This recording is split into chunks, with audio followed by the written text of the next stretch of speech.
السلام علیکم، welcome back guys on science studio. آج کی اس ویڈیو میں ہم بات کریں گے نیچر میں نیلا رنگ ریئر کیوں ہے۔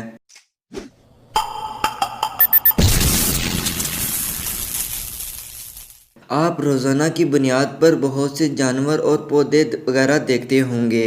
یہ ماحول میں خوبصورتی پیدا کرتے ہیں، لیکن جانوروں اور پودوں میں ایک چیز کامن ہے۔ یہ چیزیں کالی، سفید، سبز، سرخ اور بہت سے رنگوں میں ہیں۔ یہ رنگ ان میں موجود پگمنٹ کی وجہ سے بنتے ہیں، لیکن ان میں نیلے رنگ کا پگمنٹ غائب ہے۔ آخر اس کی کیا وجہ ہے؟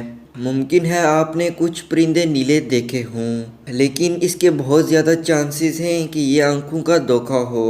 یہ پرندے نظر نیلے آتے ہیں، لیکن ان کا اصل رنگ نیلا نہیں ہے۔ اسے اگر آپٹیکل ایلیوژن کہیں تو غلط نہ ہوگا۔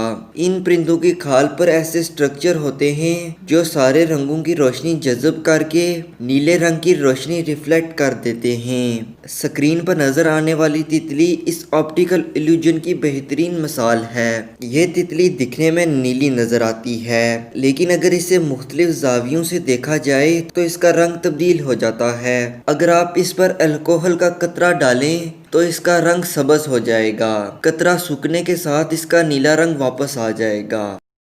نیلے رنگ کے جانوروں کی بات کریں تو دنیا میں 1% سے کم جاندار نیلے ہیں۔ اولی ونگ نامی تتلی ان چند انسیکٹس میں سے ہے جس کے پاس نیلے رنگ کا پگمنٹ ہے۔ ایک اور مینڈک جسے بلو پوائزن ٹارٹ فراگ کہتے ہیں، یہ بھی نیلا نظر آتا ہے۔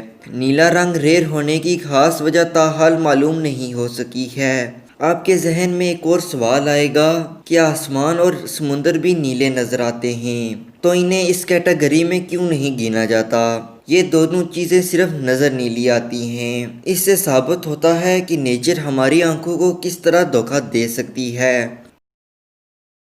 اگر آپ کو آج کی ویڈیو پسند آئی ہے تو ویڈیو کو لائک ضرور کریں۔ ملتا ہوں اگلی ویڈیو میں، تب تک خدا حافظ۔